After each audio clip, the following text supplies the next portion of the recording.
He was written as a deep-dyed, snarling villain, and he bored the out of me, because there is no longevity in deep-dyed, snarling villainy.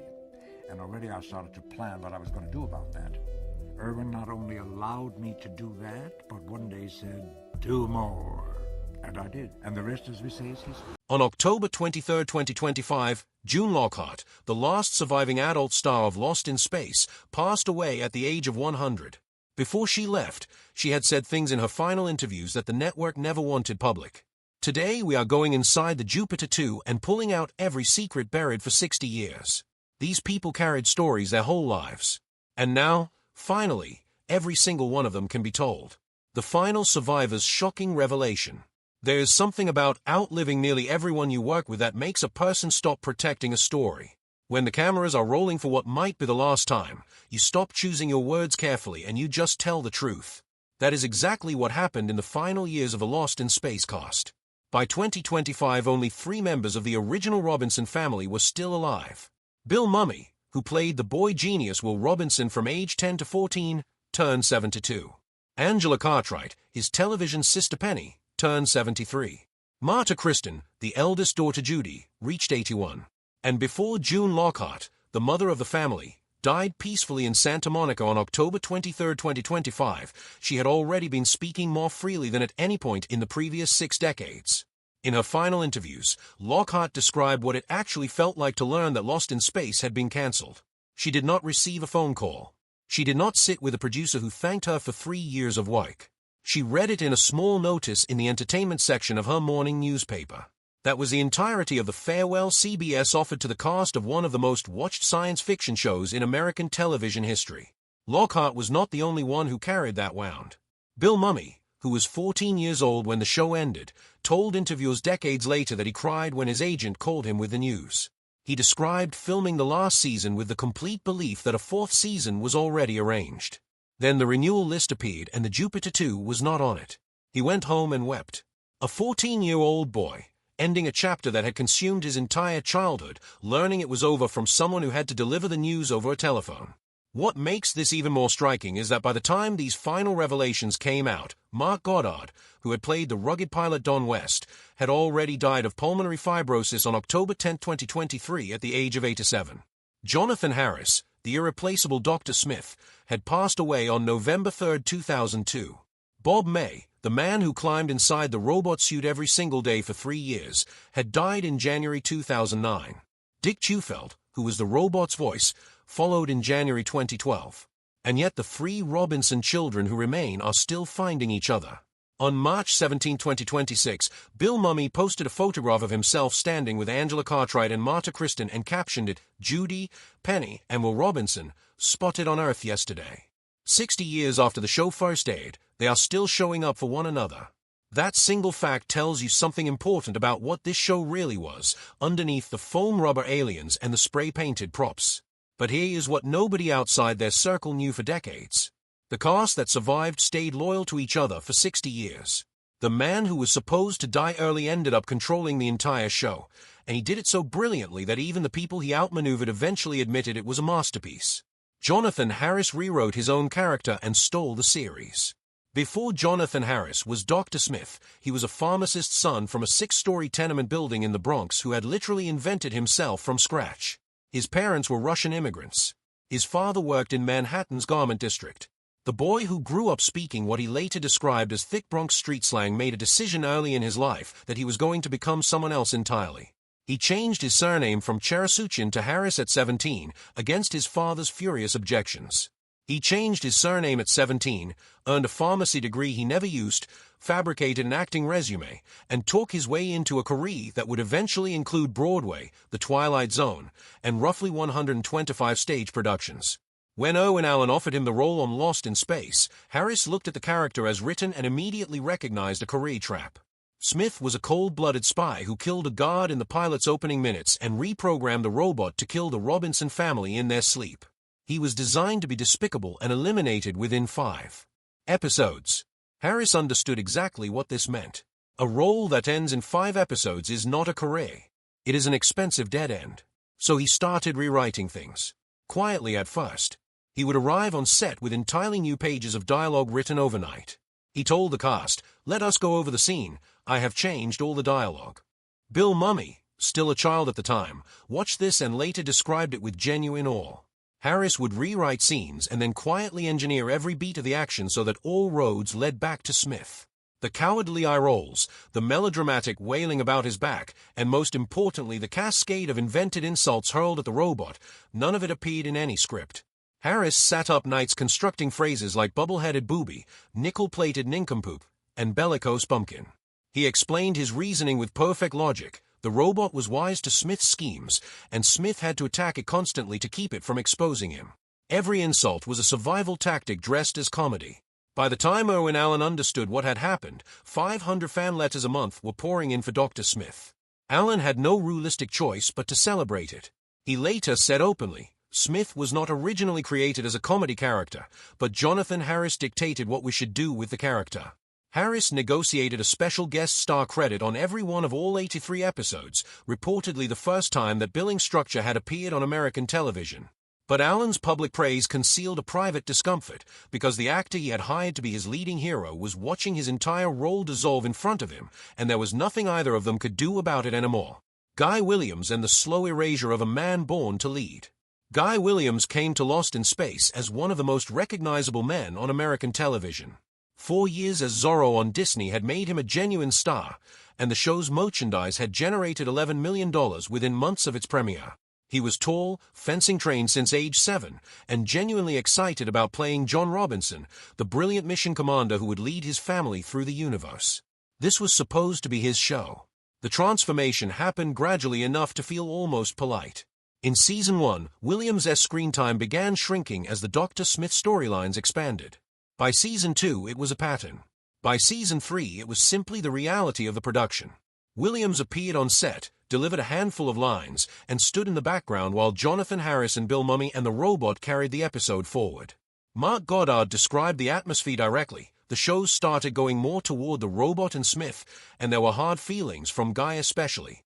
Jonathan Harris himself acknowledged the damage, which is remarkable given that he was the cause of it. He said openly that Williams was hired to be the star of the piece and ended up with an occasional line every other week. Harris called this very difficult for an actor to endure. He was correct. He just did not stop doing it. Williams filled his idle hours listening to classical music, reading astronomy, playing chess, and buying stocks. Bill Mummy gave him the nickname The Comb because Williams groomed himself constantly between takes, a man turning restless energy into something harmless. In one reported exchange with Harris, Williams erupted with the words, "God damn it, I will kill you, Harris," before adding after a pause, "I mean Smith." Whether accidental or deliberate, it captured something completely real about the situation. After cancellation, Williams discovered his Hollywood career had not survived being the background of his own show. Then he found that halfway around the world, his situation was entirely reversed. Zorro had become a cultural institution in Argentina. The government gave him a luxury marina apartment. The wife of President Perón personally invited him to perform at a charity event. He spent the last 21 years of his life living as something close to royalty in a country that had never forgotten what he meant to them. On May 6, 1989, police entered his Buenos Aires apartment after friends reported his disappearance and found him alone. A ruptured brain aneurysm had killed him approximately a week earlier. He was 65.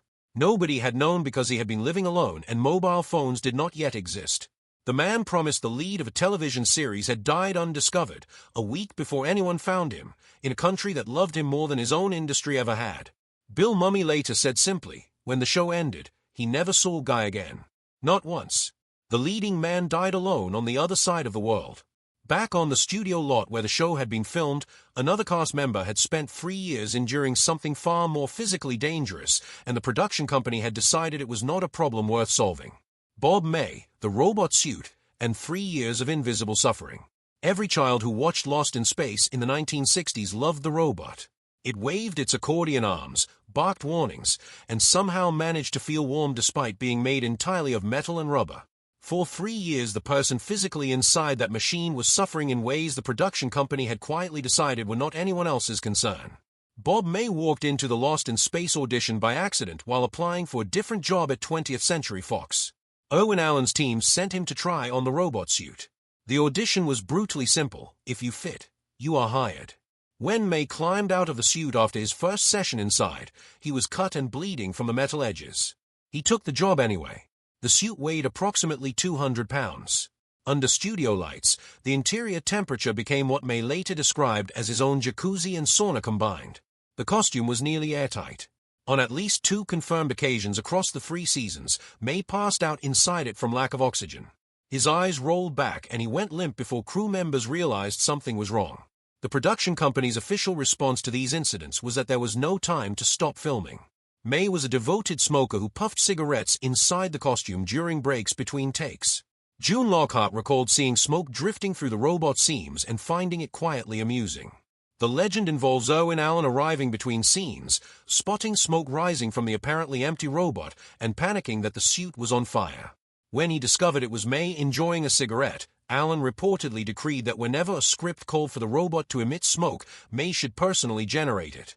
Despite performing every physical gesture that made the robot one of television's most beloved characters, Bob May was never credited on screen during the entire original run.